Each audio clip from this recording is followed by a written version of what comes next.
Hello YouTube family, કેમ છો બધા? મજામાં ને મજામાં જ રહેવાનું હોય. અમારી ચેનલમાં તમારા બધાનું સ્વાગત છે. તો આજમાં છે ને નવીન શાક આવેલું છે, તમને જોવા મળશે મસબાનું. હા, એક નવીન માછલું છે આવેલું, તો એ હું તમને બધું દેખાડું. એ છોકરો ઠપકારો મને તો છે ને અમે શાક જોવા જઈએ, તમને પણ દેખાડી દઈએ કા. તો કન્ટિન્યુ બનાવી રહેજો અને લગભગ તો તમને મજા આવશે. હાલો કન્ટિન્યુ. હાલો ભાઈ જોઈ હાલો.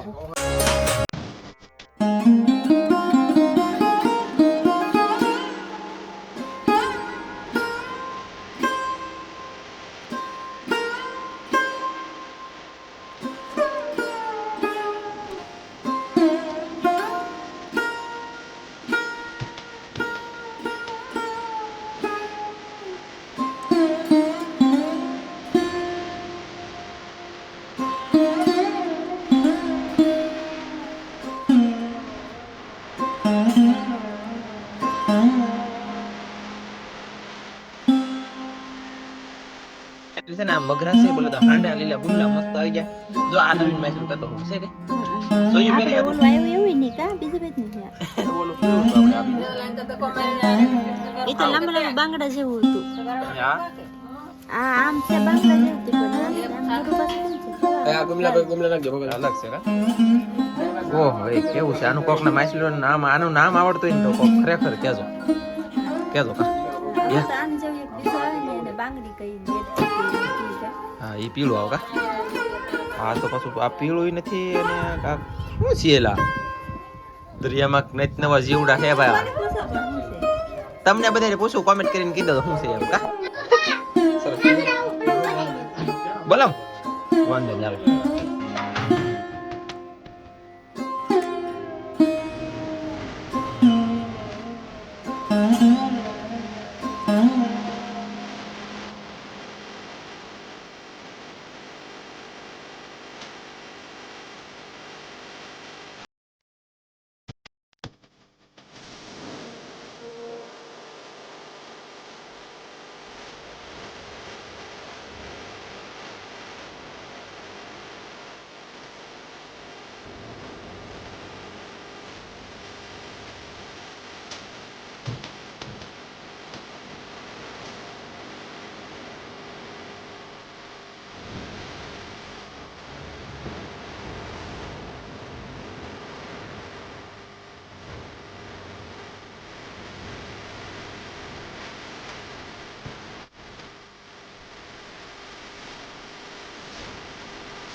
આપણે ફાઇનલી છે ને દેકારામાં એલી ઘરે વ્યવસ્થિત ઠંડા વાતાવરણમાં ના આપણે મ્યુઝિક વધારે કરીને રાખ્યું. હું લેવા રાખ્યું ખબર કે ના બોલતા બહુ.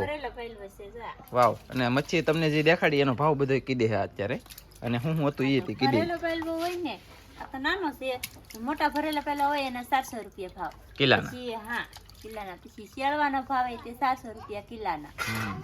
પછી આ ગુમલાના 100 રૂપિયા. આના 100 રૂપિયા.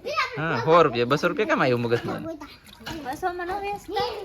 ઈ તો મસ્ત મસ્ત કર્યો ઈ વાકમાં. અત્યારે 100 રૂપિયા હોય કન્ટિન્યુ. તો આનો કિલાનો ભાવ છે 100 રૂપિયા. લીલો ગુમલો. પછી ઈસકા સમના બોલે તો પાપલેટ, એનો ભાવ છે 300 રૂપિયા કિલાનો. એક કેજી કાક 300 રૂપિયા. તો કાટીનો ભાવ 100 રૂપિયા, ખાગાનો ભાવ 200 રૂપિયા. મોટો પાલવો હોય આવો તો એનો ભાવ 300 રૂપિયા. નકર એવો ખાલી હોય તો 200 રૂપિયા. પછી મગરાનો ભાવ સાંભળા પડેલા 300. કટિંગ કરીને તૈયાર 200 રૂપિયાનો કિલો. 200 છે કે 300?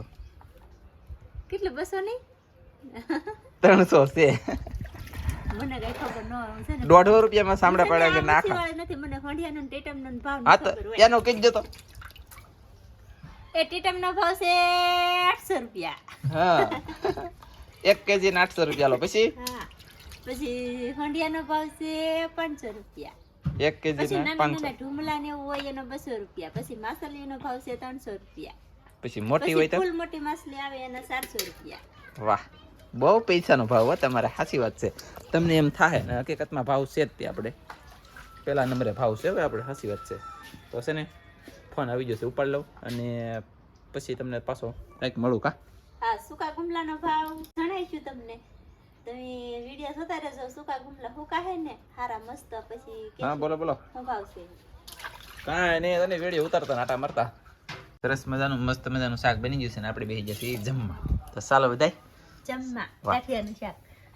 એ લે એને તો ગાંઠિયાનું બનાવ્યું એમ કેમ શાક ને ખાવું ભગત થઈ ગઈ હા એવું છે ભગત. તમારા ભક્તાણી થઈ ગઈ. તો હલો કાંઈ વાંધો નહીં. આવું કંઈક શાક બન્યું ભરેલા પાયલોનું પાપલેટનું ને ગુમલાનું. મારવાનું ફળ પણ ખાવાનું નહીં. એવું છે નવી સિસ્ટમ લાગે. એ નેન્સુ તો શીશી ખા કે હે તને ભાવે ખાવાનું? એ બેનને દે હો. સરસ હાલો તો જમી લઈએ. વિડીયો જોઈએ ને હવે પછીનો શાકનો જોવા મળશે. પણ હવે રાતે હું આનંદભાઈ જવાના છે. મારા પટેલ નવું જાળ નાખ્યું રત્નેશ્વર પાસે ભોળાનાથના મંદિરની નજીક. તો ના જવાના છે. ના નવા જાળમાં પહેલી વખતમાં શું નીકળે છે હું નહીં તમે બન્યા રહેજો ને જાણ્યા કરજો ને જોયા કરજો મારા ઓલા હાલો. તો હવે અત્યારે નહીં જાય, અંધારું થાય ને પછી. અંધારું થોડુંક થયું છે. હાવ જાહું મળેલી 10 9 10 વાગી વાળો. બન્યા રહેજો, લાઈક કરી દેજો ગમે તો વિડીયો. અહીં ઝાખું ઝાખું દેખાય તો આ ભોળાનાથનું મંદિર છે. અને આપણે એટલા રત્નેશ્વર પાસે પહોંચી ગયા છીએ કે આમ જુઓ ઘણા બધા. અને અહીંયા છે ને એ ઝાડ છે ને કેટલા બધા તો અહીંયા ઝાડે પકડવાવાળા આવેલા હજારોની સંખ્યામાં પબ્લિક ઊભી ભલામણ. આપણે તો ઝાડે પૂકી જશે કહેતા એ પ્રમાણે આમ જોવાય કેટલા બધા જો આમ તો ઓય બાપા આમ જો કેટલા ડોહા શાક લેવાવાળા બધા ઘરાક દુનિયા નહીં તો વાહે એલા દુનિયાના માણા. હવે ભાઈ કેટલું શાક આવે ને તમને હું દેખાડી. હવે તો પકડવાનું શરૂ થઈ જાય. ધીમે ધીમે પકડે છે ને આવડાને માહેલ્યું બાહેલ્યું ફફડાટી બોલવા મળી છે. એટલે કેમ દેખાતું નહીં મોર બટું અત્યારે રાતનું? હા અંધારું છે એટલે કા હવે દેખાણું જુઓ.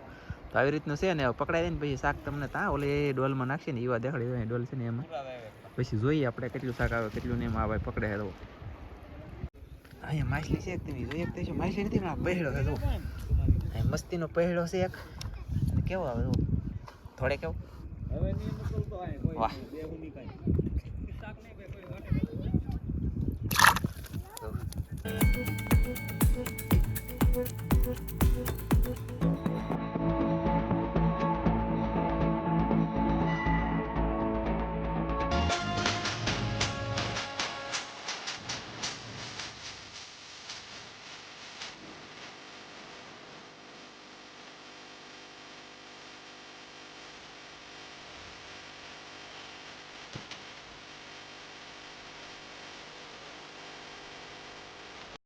જર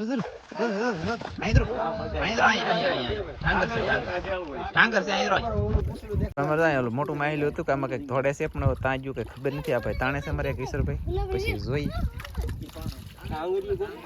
ઓઇલ પાજેલું છે ઓઇલ પતાવા દે અમારે હતું પણ ત્યાં ગયું કઈ ખબર ન પડી કે ખોવાઈ ગયું છે. મારી પાસે ઢાંકરે જો શેક દોઢ છે ઢાંગર એક આવી જશે ને ઝીંગ આવી જાય ને ઘણું બધું શાક પડ્યું છે. ગારાવળ છે એટલે તમને વ્યવસ્થિત દેખાય નહીં. આને કહેવાય ઢાંગર મત કહેવાય. કેમ છે જોરદાર બળ કરતો અહીંયા ભેગ્યા ભેગ તો શાક કેટલા બધા પકડાય ને તો ઘણું બધું શાક હજી ધોડે છે.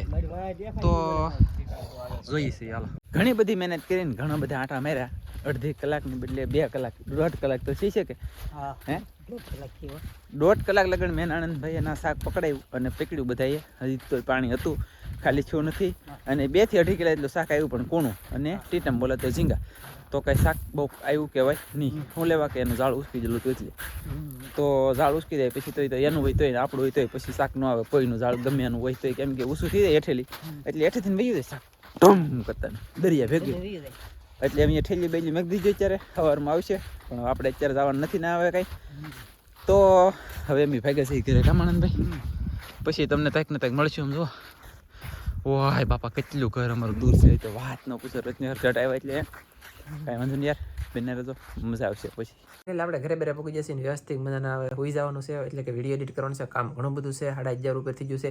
અને આ વિડીયો તમને ધનજી જાગી જો કા વિડીયો તમને ગમે હોય તો લાઇક શેર ને સબસ્ક્રાઇબ કરી દેજો. અને ઘણું બધું શાક દેખાડવાનું હતું, ઘણી મોટી ઈચ્છા હતી, પૂરી કરી છે. તો લાઇક શેર ને સબસ્ક્રાઇબ કરજો. મળીશું બીજા નવા વિડીયોમાં. ત્યાં સુધી જય માતાજી, બાય બાય.